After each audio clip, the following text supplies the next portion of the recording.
Hey everyone, it's Misti-Dawn from the Manamal Streaming Radio, and I'm coming at you today with a badass interview with the one and only Steelheart lead singer, Miljenko Matijevic. Did I say that right? You said it pretty damn good, Matijevic, okay. Yeah. Thank you so much for joining me today. This is super exciting. How are you? Pleasure. Thank you for having me. I appreciate you taking the time. I know you're busy, busy, busy. That is true. Nowadays, the artists nowadays is much busier than we used to be. So it's crazy, but rock and roll, right? That's right, absolutely. Now, what I want to first let our listeners know is that you will be dropping in 2 days on the 7th a new live album, which also has a DVD of you live from Milan, Italy. It's on Frontiers Records SRL, and I really implore people to check this out because truly this is actually one of the best live shows I have ever watched. So, where will this be available to purchase? You can get this directly right at Steel. If you go or the Steelheart website, you can get it directly right from us. And if you do get it from us, you'll get a signed copy.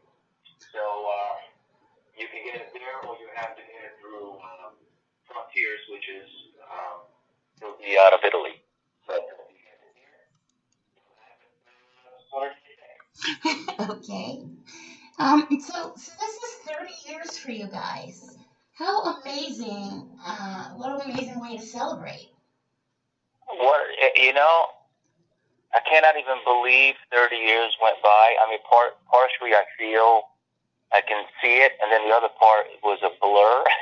And it's been, the only words that I can say is I am beyond lucky and grateful that I, first and foremost, survived it, and second, to be able to do and create music only as a living. That's all I've done for 30 years since my first album.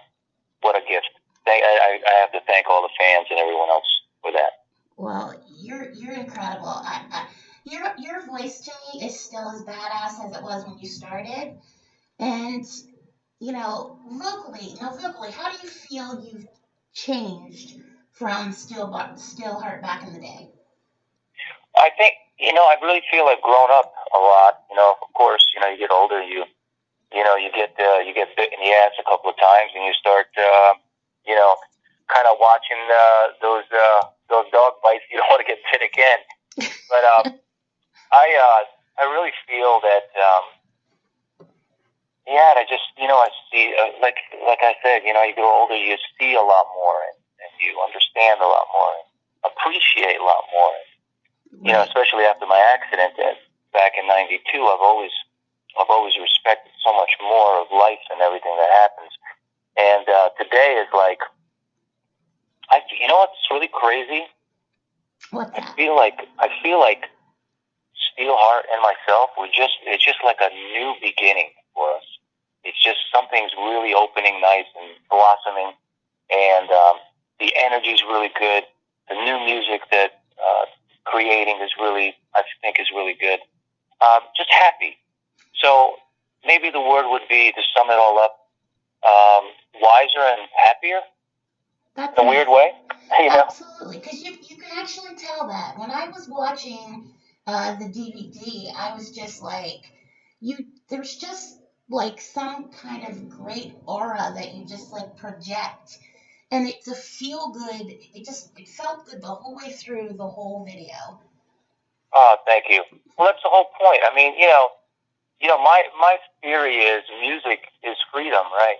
And when people come to the show, I really want, including myself, to feel a moment of freedom. Forget about the phones, forget about the work, forget about the bills, forget about everything. You're there to really enjoy yourself and let go. And I want to feel that too. And it's been really nice because watching the audience, I know they can feel it too. And we just always have a good time, and it's, I would like to keep that going and maybe even get it bigger, even, I guess, make it even more, how would I say, I don't know, I'm lost for words. I think we understand. Yeah, I mean, I totally get it. And I think you're in a good place, too. It just comes off that you just seem happy, and I can't explain it. It's just a video that people really need to buy and watch. It's inspiring, very much so. Well, thank you. I really appreciate it. We also, recently we filmed and recorded Sweden Rock, which was that'll be for next year, and that has the same vibe and energy as well. So, look, I hope everyone is seeing that. I'm happy that you're seeing it, and I'd love to see more people in the audience. Let's have more fun. Now, what made you choose Milan as the place to shoot the live? Well, it was part of the deal when we made a deal with Frontiers. They asked if we make a record that we would also do a live DVD and album at the festival. So it was encumbered in a deal, and that was why it happened that way. Okay. Now the intro to that is like so kick-ass. Pulls you right in from the start, and then that guitar solo. I mean, I was just speechless. I can't even say enough good about it. So. Oh, thank you. That was I wrote that intro piece a while ago. Actually, when I was with the Doors, and it has a whole, how would I say, that's some of the poems I've written in the intro, and also the Indians in there. The Indians, the mantra and the chants are just something from my past when I was a child. I don't know when I had this connection with Indians. I would sing this one song when I was a kid, and I'd cry every time I sang the damn thing. I mean, every time. I could not sing this. I could not get through the first 4 words, and it kind of stuck with me, and I felt it would be nice. It's a nice opening, for people to gather and to come into the, how would I say, into the love circle, There you and go. enjoy yourself. I have Native American blood in me, so maybe that's one thing that I really appreciated, because it did have that feel to that.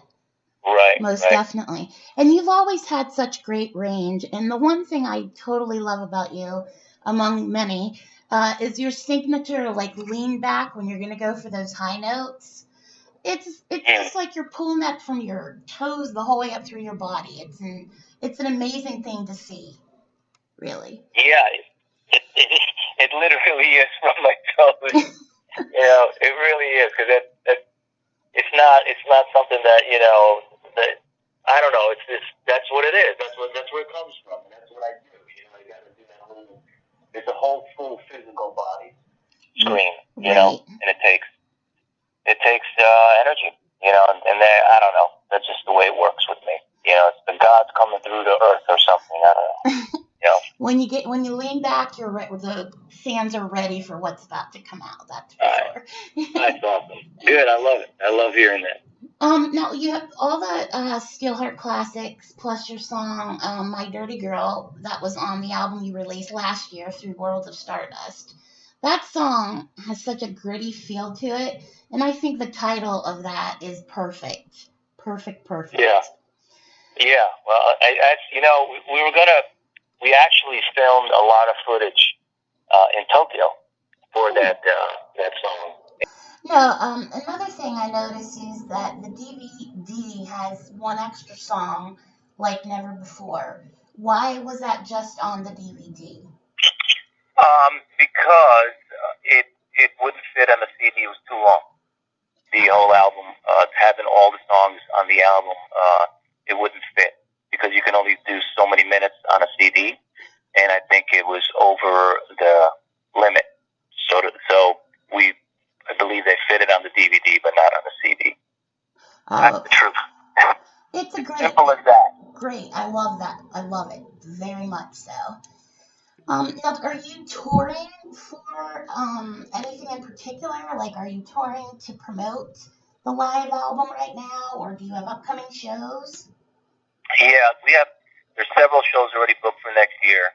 I have one more show myself that I'm doing something solo now in December next week, and then I am going to, how would I say, grab a few glasses of eggnog and do nothing, and sing Christmas carols around the piano. That's what I want to do.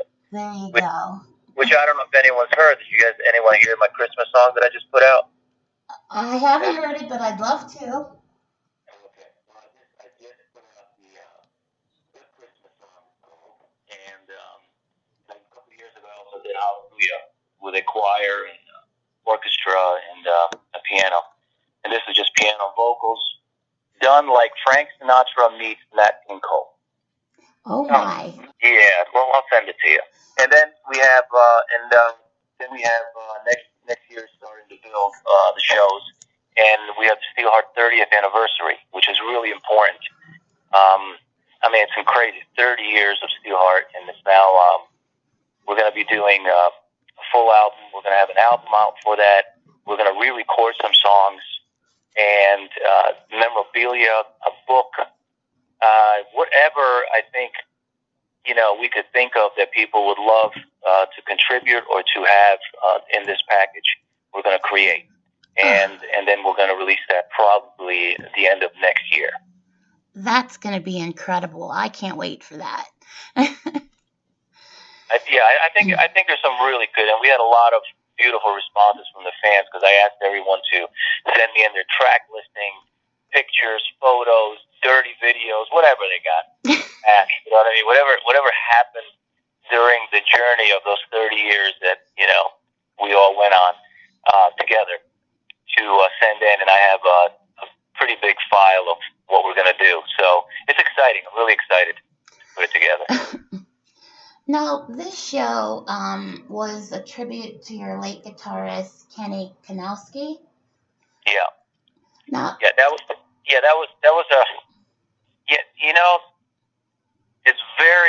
that was a very, very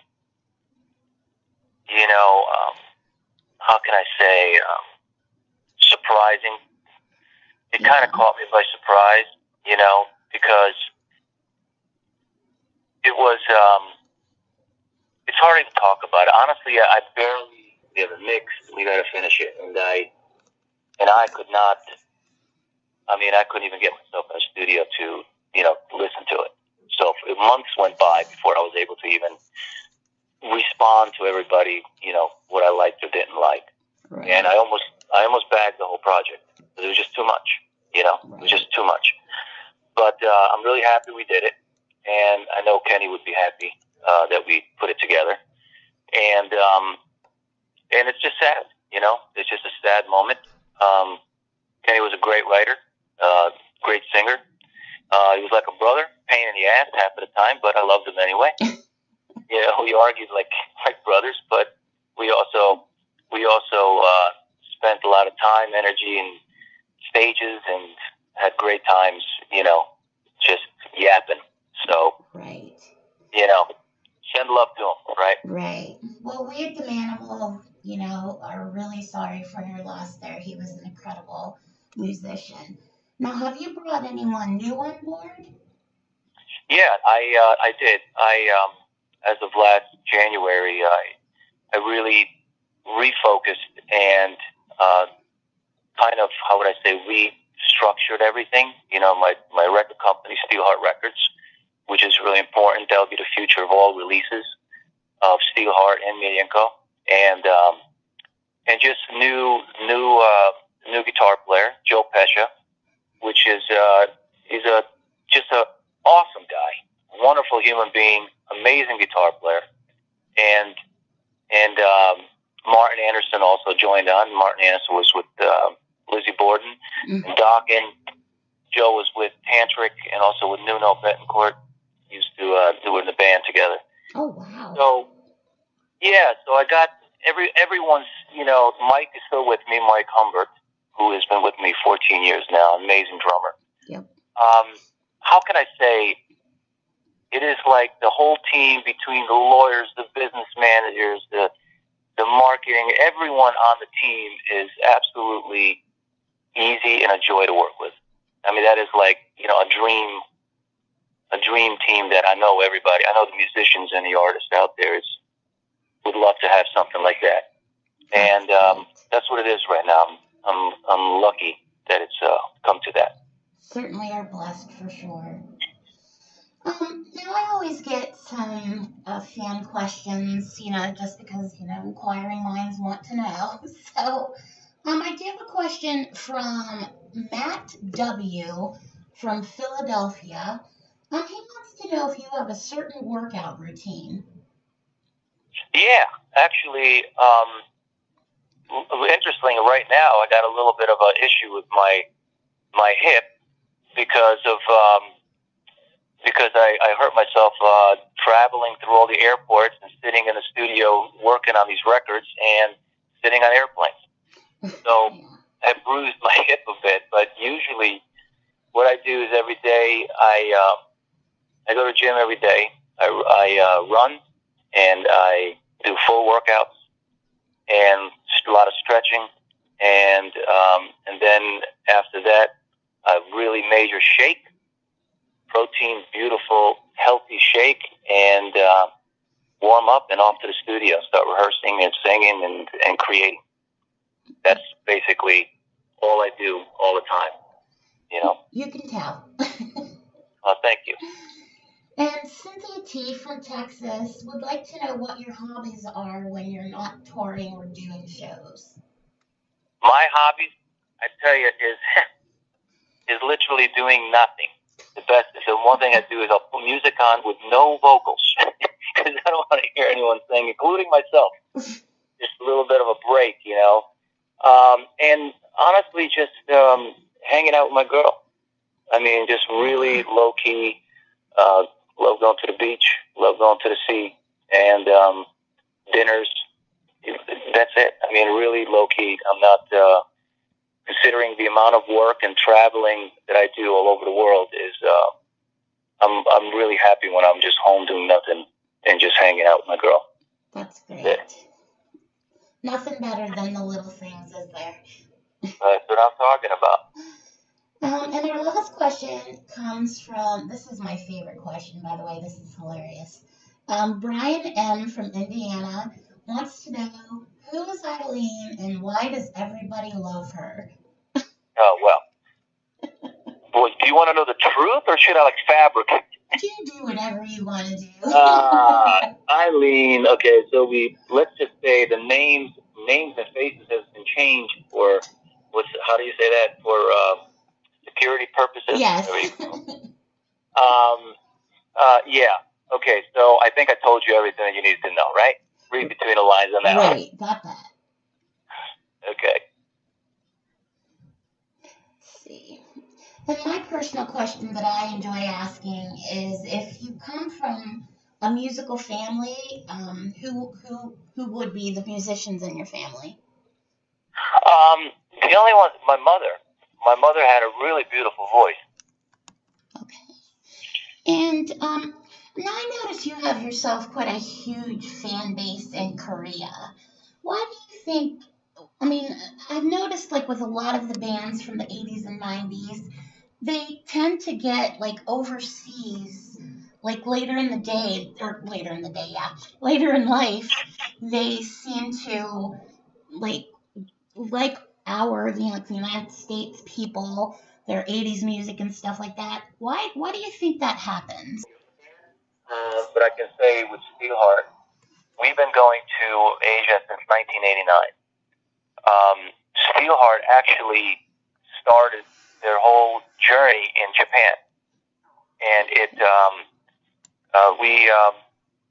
Universal here didn't release a record for 8 months or something. It was sitting on a shelf, and Japan, this influential DJ Masahito, he played "She's Gone" on the radio, and he got literally over 2,500 calls in 2 days. It was just beyond explainable. He said he can't even explain the amount of calls he got. Yeah, Masahito. So Masahito played it, and it really became huge. The first time I went to Japan, I was greeted by hundreds and hundreds of fans at the airport, and my manager didn't even tell me that. It was just absolutely amazing, and that's where we started. So the first album, when the album came out, the first day it sold 35,000 albums, and in Japan, 50,000 is gold. So that's like selling 350,000 albums in one day in the United States. So it was a big deal for us, and they really loved the song. And then the rest of Asia started picking up, and Korea recognized "She's Gone," and they fell in love with it. And till this day, "She's Gone" is the #1 karaoke song since 1989. Till this day. Wow. So it's really powerful. I was there in 2016. I spent 6 months there, and I did TV shows. I did this big TV show called The King of Masked Singers, and amongst other shows, and then I did a K-pop festival. Where I was the first international artist ever to be invited as a artist on the K-pop show, and this was in the Olympic Stadium, 70,000 people, and I don't know, millions of viewers on TV. It was just absolutely huge, and I performed "She's Gone," EDM version. Yep. So yeah, they really connect to the emotional side. They're really they all love singers, you know. They love, especially Korea, they love to sing, and they're really sensitive, you know. They're really connected to the emotion, and then and I think they're really caught on to Steelheart with that as a singer and the songs. So I think that's why. I mean, next week I have a show here in Los Angeles. It's actually a Korean show that I'm doing. Oh, wow. So, yeah. I watched that show where you had the mask on and sang just last night. And that was pretty amazing to see their reactions to your voice. So, yeah, that was really neat to see. Right. Well, I sang that in Korean. Right. I had to learn how to sing these songs in Korean. That was a lot of work. Yeah, I could tell. It's funny because you still had your lean back, so I knew right away. Yeah, right. It was definitely. It was that was a lot of work, but it came together nice. It was beautiful because I think they weren't ready. They couldn't recognize my enunciation because I really practiced hard. Right. I'm sure that they couldn't tell, and I won them over. It was like really nice, and they were really, how would I say, excited or appreciated that I would take the time and really learn it. Yep, you did a great job. I mean, it was amazing. Yes. Now, is there anything you'd like to say that we may not have covered in the interview tonight or today for you? There's so much going on. All I can say is there's so much happening with Steelheart and Miljenko. There's a new video we're going to put out on February 14th for all the lovers. It's a love song, and I just re-recorded the song with 4 cellos and a contrabass. It's really beautiful. That's awesome. I think it's beautiful. And we filmed the video in Croatia. And I think everybody will be pretty, I don't know what the word would be, impressed, because we got an amazing Coliseum that they let us in for 3 hours, a Roman Coliseum, Gladiator Coliseum that we shot the video. Yeah, it's really intense. So can't wait for anyway, that. Look out for that. I am so stoked about everything that's coming forth. So, well, I just want to thank you so much for taking the time to talk with us today. I'm a big Steelheart fan, so this has truly, truly been an honor for me. We'd also like to wish you and yours a very Merry Christmas. And for our listeners out there, please, please check out Steelheart's new live album and DVD, Rockin' Milan. It drops in 2 days on December 7th. It'll be sure to keep you rocking the whole way through. This is Misti-Dawn with the Manamal Streaming Radio. You have a great evening.